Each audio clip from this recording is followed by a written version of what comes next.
Assalamualaikum warahmatullahi wabarakatuh. Halo teman-teman semua. Jadi hari ini kita bakalan membahas topik yang menarik, yaitu tentang liberalisme. Apa sih itu liberalisme? Jadi liberalisme berasal dari kata liber dalam bahasa Latin yang berarti bebas. Secara sederhana, liberalisme adalah paham yang menekankan tentang kebebasan berpikir, bertindak, dan menentukan nasib sendiri tanpa terlalu banyak ikut campur orang lain termasuk negara. Paham ini muncul di Eropa pada abad ke-17 sampai 18 ketika masyarakat mulai menentang kekuasaan raja absolut yang mengontrol seluruh aspek kehidupan. Gerakan ini juga lahir pada zaman pencerahan, yaitu ketika masyarakat mulai menekankan tentang pentingnya akal, rasionalisme, dan kebebasan berpikir. Beberapa tokoh liberalisme yang membentuk dasar liberalisme antara lain John Locke, yang dikenal sebagai Bapak Liberalisme. Ia berpendapat bahwa setiap manusia memiliki hak alamiah atas kehidupan, kebebasan, dan kepemilikan. Adam Smith, ahli ekonomi asal Skotlandia, melalui bukunya The World of Nationals, menjelaskan bahwa jika setiap orang bebas berusaha sesuai kepentingannya sendiri, maka ekonomi akan berkembang secara alami, sebuah konsep yang dikenal sebagai tangan tak terlihat, invisible hand, dan John Stuart Mill, yang memperjuangkan kebebasan berpikir dan berbicara sebagai hak dasar manusia. Dari sinilah liberalisme berkembang menjadi fondasi bagi sistem demokrasi modern dan ekonomi pasar bebas. Prinsip dan ciri-ciri liberalisme. Liberalisme memiliki prinsip utama yang menjadikannya ciri khasnya. Yang pertama, kebebasan individu. Setiap warga negara memiliki hak untuk menentukan jalan hidupnya sendiri selama tidak merugikan orang lain. Yang kedua, peran pemerintah yang terbatas. Pemerintah tidak boleh mengontrol seluruh aspek kehidupan warganya. Fungsi pemerintah hanya menegakkan hukum, menjaga keamanan. Ketiga, adanya hukum dan demokrasi. Liberalisme percaya bahwa demokrasi adalah sistem terbaik untuk melindungi kebebasan individu, karena kekuasaan berasal dari rakyat, bukan dari penguasa tunggal. Dan yang keempat, kebebasan ekonomi dalam sistem ekonomi liberal. Dampak liberalisme di dunia.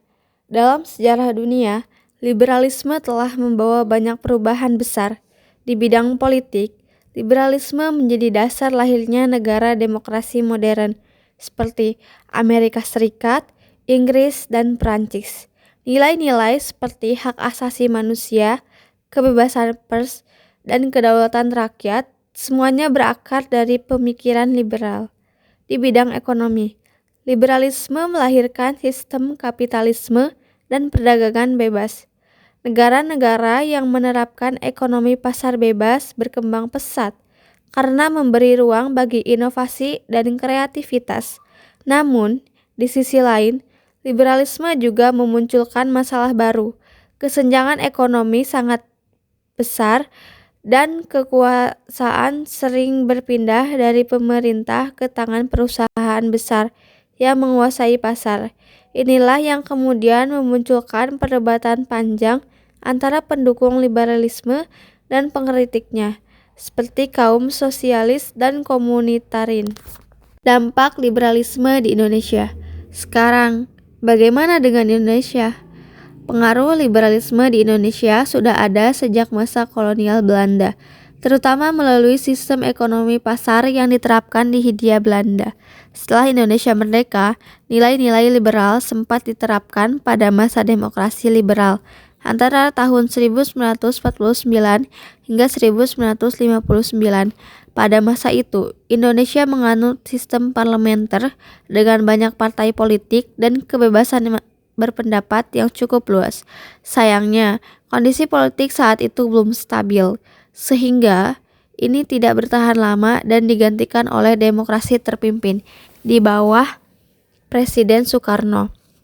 Kemudian, setelah reformasi 1998, pengaruh liberalisme kembali menguat Indonesia, membuka diri terhadap globalisasi, investasi asing, dan pasar bebas. Kebebasan pers dijamin, partai politik bertambah, dan masyarakat semakin bebas menyampaikan pendapat di media sosial.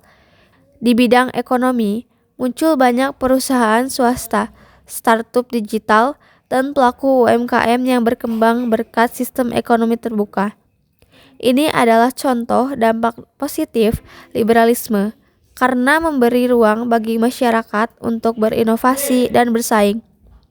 Namun di sisi lain, muncul pula dampak negatif. Kesenjangan antara kaya dan miskin meningkat, nilai gotong royong mulai berkurang, dan sebagian masyarakat menjadi lebih individualitas.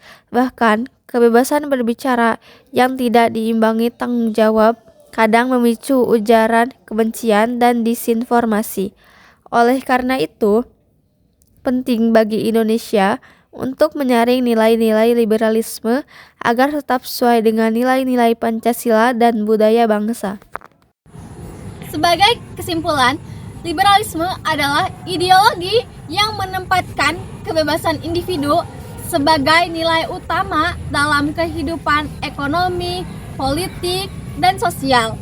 Paham ini juga mendorong munculnya demokrasi, hak asasi manusia, dan kemajuan ekonomi di negara, termasuk di negara Indonesia. Namun, liberalisme juga perlu memiliki rasa tanggung jawab. Kebebasan individu tanpa adanya nilai keadilan sosial dan solidaritas sosial dapat menciptakan ketimpangan dan mengkrisis rasa kebersamaan.